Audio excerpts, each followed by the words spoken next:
This is the Ark of the Covenant, three that bear witness. In our last episode, I left you in the home of a gentleman in northern Minnesota. I had just heard the story from this gentleman that was sent to give me a message from the Almighty. He had driven 10 hours from Illinois up to meet with me. I had never met him before, I'd heard about him, and he first started out by telling me the story that I'd heard bits and pieces of, in which he was awakened in the middle of the night. He was told to fly to Vietnam, and then once he got there, after a couple of weeks, he was instructed where to find 70 women and children and get them out of the country to America. He was able to do this through a miraculous series of events, got them back to America, and now, years later, he's sent up to give me the message, you need to go see Henry Gruver.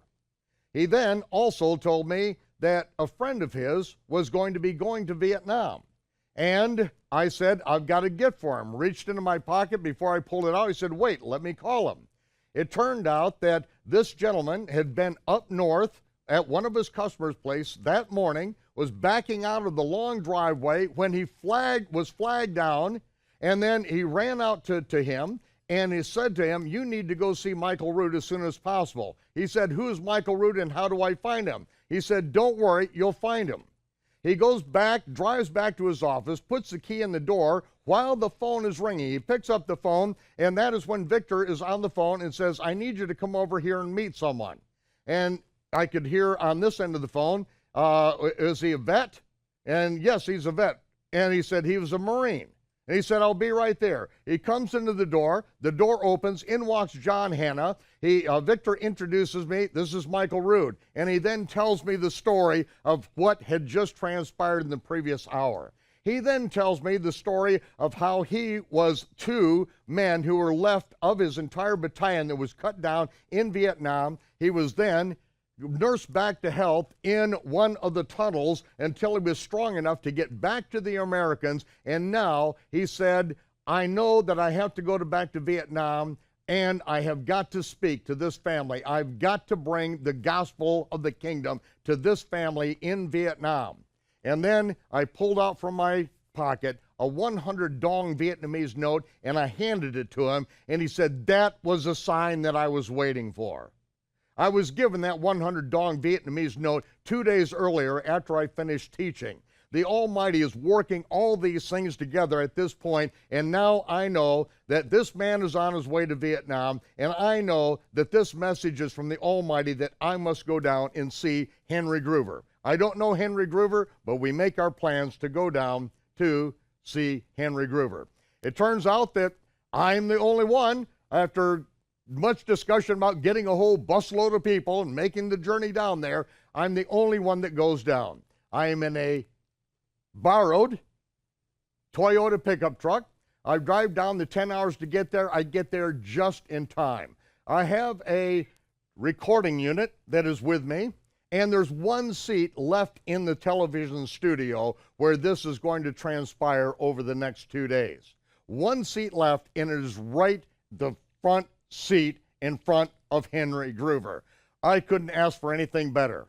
I asked him if he opposed me recording it, because I had a high quality cassette recorder, and so I recorded that as Henry then laid out his life and his vision. Now, what transpired during that teaching that night and the next 2 days was something that was going to profoundly change my life. As I sat there in front of Henry, he told me that he had traveled to nearly every continent on the planet, and his job was to walk every street of these communities and to pray. And while he did that, while he prayed in this prayer walking that he did literally for decades, he would be given specific revelation about that community and what he was supposed to be praying about. After giving us a lot of background so that I knew that this is a man of God. This is a man who walked by the Spirit, and the proof was there in his life and in his ministry. Then he took us to Jerusalem when he prayer walked Jerusalem. He gave the detail of what during that time was the seam, which is a demilitarized zone between the two parts of Jerusalem, East Jerusalem, and the free part of Jerusalem. And then he told about going to a hotel where he was staying. At the end of his stay there, a man walked into the hotel, and he said that he never stays there, but he was speaking in the hotel. He heard another American speaking English there, and so the two of them met. And Henry Gruver said the man told him that he was in northern Turkey, in the mountains of Urartu, where they were doing some subsurface interface radar equipment, using it on what they believed to be the remains of Noah's Ark in northern Turkey. And he said, when I was there, he said, the Lord told me to get to Jerusalem, to go to this hotel, because there was a man there he needed to tell about the Ark of the Covenant. Rabbi Shlomo Goren, the chief rabbi of Israel, before his death, revealed that the Ark of the Covenant was never lost. It was deliberately hidden. It was hidden in Mount Moriah, which the Temple Mount is part of Mount Moriah. The highest peak of Mount Moriah is north of the city gate of Jerusalem. The very highest peak of it today is now an Arab graveyard in East Jerusalem. Rabbi Shlomo Goren said the Ark of the Covenant was not lost. It was deliberately hidden in Mount Moriah. He said, I have been in the chamber. I have seen the Ark. Now, we know the time frame that he was there. It was the same time frame where the Ark was reportedly having been found, but they knew they couldn't get the Ark of the Covenant from where it was out into the hands of Israel through the way it was found through this archaeological dig. But they had to find the original route in, and for 7 years they attempted to get to the Ark of the Covenant, to remove it from where it is in East Jerusalem, under the ground of East Jerusalem, and to get it into the hands of Israel safely and securely. Henry was taken to this site by Ron Wyatt. He was given the background on this. And then Henry came to the United States and told us what happened. He was invited, very strangely, to speak to a group of Orthodox Jews in New York City. And they asked him to speak on the Ark of the Covenant and what he knew about the Ark of the Covenant. In this room full of Orthodox Jews, black hats, peyotes, black coats, Orthodox Jews. He then told the story of how, what he knew about the Ark of the Covenant and the detail on the Ark and what Henry saw when Ron Wyatt took him to that place. Because Ron Wyatt said, the Lord told me to go to this place in Jerusalem at this hotel because there's someone that he needed to tell about the Ark of the Covenant. Because there were many things that could not be said, but Ron Wyatt was told, and Henry Gruver was the man. Henry Gruver then related how he was speaking to this room full of Orthodox Jews, and then, as he was closing, a rabbi came forward and he said, I am sworn to secrecy. I cannot say anything about the Ark of the Covenant. And what this man just declared to you is true. And then he laid out a series of photographs on the table from the archaeological dig, not of the room where the Ark of the Covenant is, but other things, and he said that what Henry Gruver was saying was true. He had been in the chamber, and he too had seen the Ark of the Covenant. That is why Henry Gruver was invited to speak to this group of Orthodox Jews, because he couldn't say, but he knew that the people needed to know. Because that Ark of the Covenant and the testimony that is buried in the earth is exactly what John spoke about. John, in the Gospel of John, when it comes to the time of the crucifixion, he being the only male disciple that was there on the site, when he saw the earthquake and the rocks rend, in other words, an earthquake, the ground splits open, and then a Roman soldier comes up and plunges a spear into the side of Yeshua. He rips his side open and outpours blood and water from his side. And for the first time in 20 chapters, John stops the entire narration and said, I, John, saw it. I saw this. What did he see? I saw this. He is the one that declares that Yeshua is the Son of God, and I saw this, and I know that Yeshua is the Son of God, the Son of the Most High. He is the Messiah. What did John see? In 1 John, we read that there are three that bear record in the earth: the Spirit, the water, and the blood. And these three agree. If we have received the witness of men, and that's how you and I saw and believed in the Messiah, the witness that God gave of his Son is greater than the witness of men. And this is the witness God gave of his Son. And this, what? What is this? The three that bear witness, that bear record, the testimony that is buried in the earth: the Spirit, the water, and the blood. And what happened at the crucifixion and where the Ark of the Covenant was hidden. I sit back in my chair and I am floored. This is 6 months after I first saw Ron Wyatt's testimony, and I wouldn't show it to anyone else. I couldn't believe it. It was too big. The testimony was too big. I had to have another witness. I had to hear more about this. I couldn't just take it from this video. Oh, I'd show people the video of Noah's Ark. I'd show them about Sodom and Gomorrah. I'd show them about the Red Sea crossing, and I'd shut the thing off. I just couldn't go there. And now Henry Gruver is laying this thing out of what he saw when the Spirit told Wyatt to go and tell him the testimony. Henry Gruver is telling the story now of what he heard when he was invited to speak to a group of Orthodox Jews, and the one who invited him, he came forward and said, I am sworn to secrecy. But what this man is telling you is true. I have been in the chamber. I have seen the Ark of the Covenant. Obviously, when Shlomo Goren went into that chamber, there was more than one person that went in with him at that point.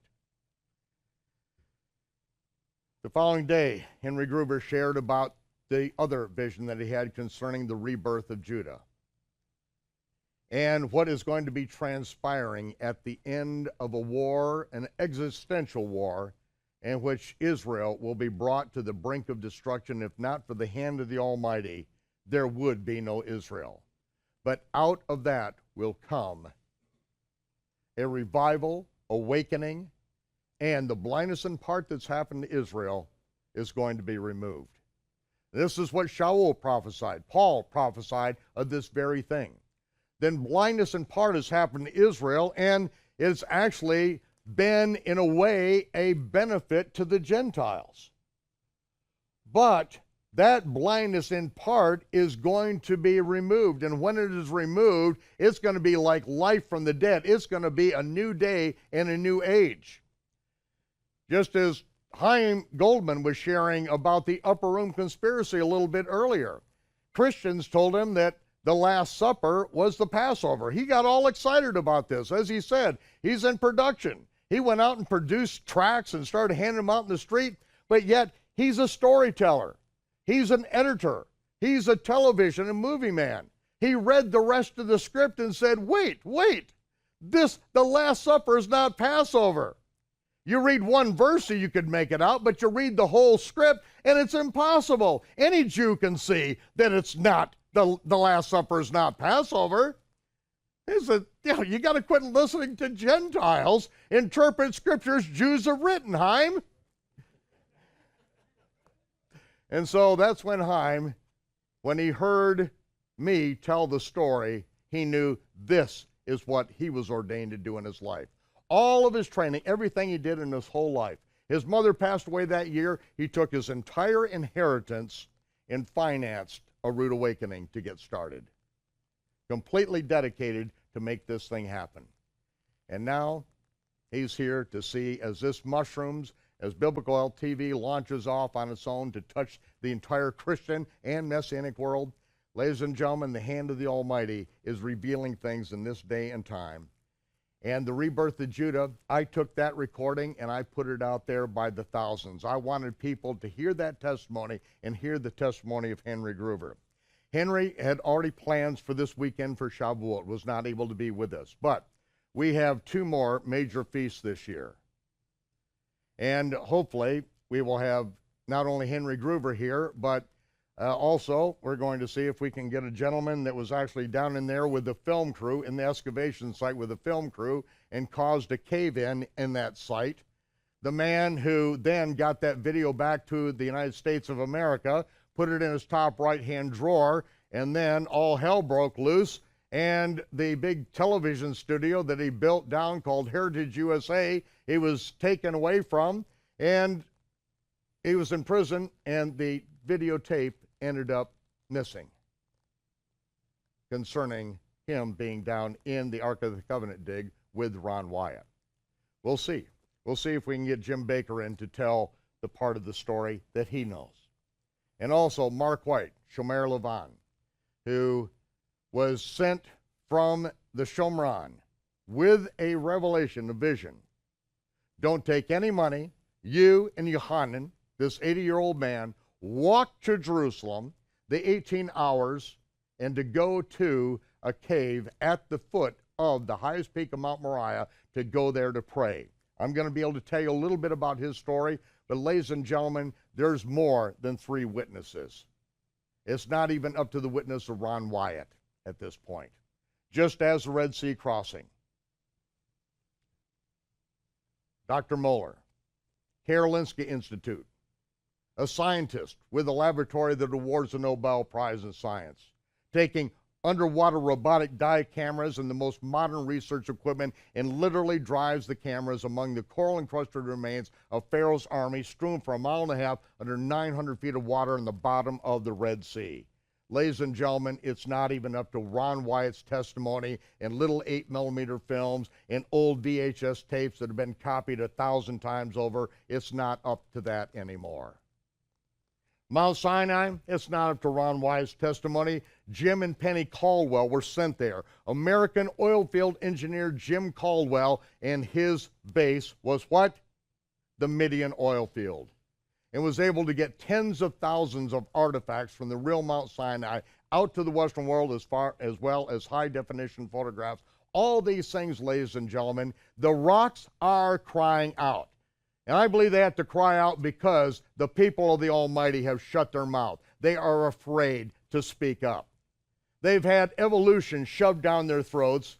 They are made out to be fools if they believe that the Creator created the heavens and the earth. I say the morons that teach Darwin's theory of evolution, which is so disproven by science, you've got to be a complete moron to even go there.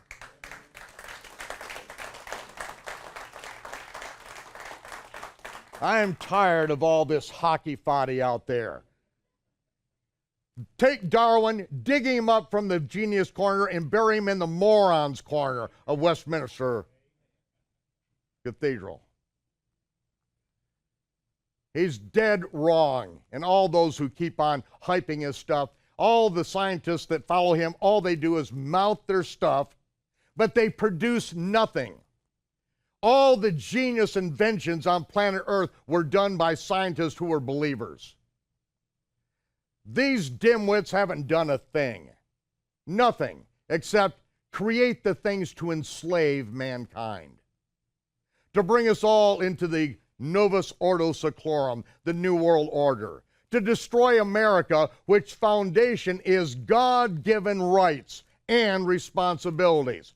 Now, if there's no God, there's no God-given rights. There's only government-given rights, and we have found out that what the government giveth, the government taketh away. They make laws that they refuse to follow themselves, and no one can hold them accountable because they're paid whores. Congress and the Senate and the entire executive staff and now the judicial staff, nothing but whores, absolute whores. Now, after these introductory comments,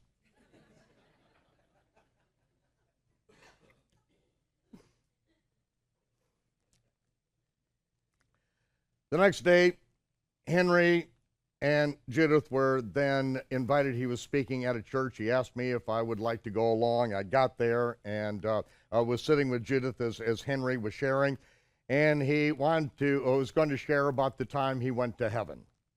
And I thought, oh no, not another one of these. I've heard 100 stories about people going to heaven.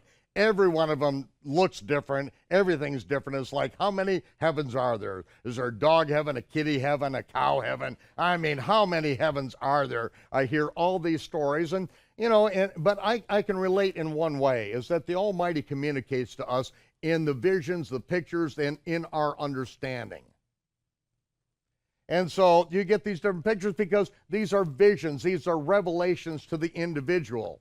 And then they're usually given an assignment, now, go back there and do something. But what I never hear the revelation, but they seem to be doing, is they come back and now they go on speaking tours to tell us what heaven looks like. Wait, that wasn't the assignment, you idiot! Call this person back up, and if they don't do it, keep them.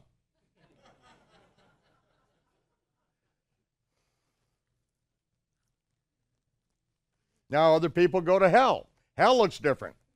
Somebody saw this cassette on my credenza in Israel. They came in. It said 10 minutes in hell.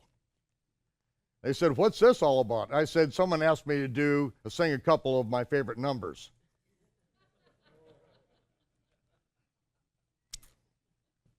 It's really about a person giving their vision of what it was like in hell. But when Henry said what happened to him, when his van rolled over and he was dead, the ambulances were there. He was dead. No life signs at all. For several minutes he was dead. And the story he told will stay with me the rest of my life. I sat there and I wept like a baby. I was just, at first I was embarrassed. I mean, I'm sitting there in a church and I'm just weeping. And then I figured, these people don't know me. They'll never see me again. Just sit there and cry. What difference does it make? So I sat there sobbing like a baby because it was so real. And what was communicated was so absolutely important in my life. At the end of this time with Henry, I go back up north and I know I have to go see Ron Wyatt.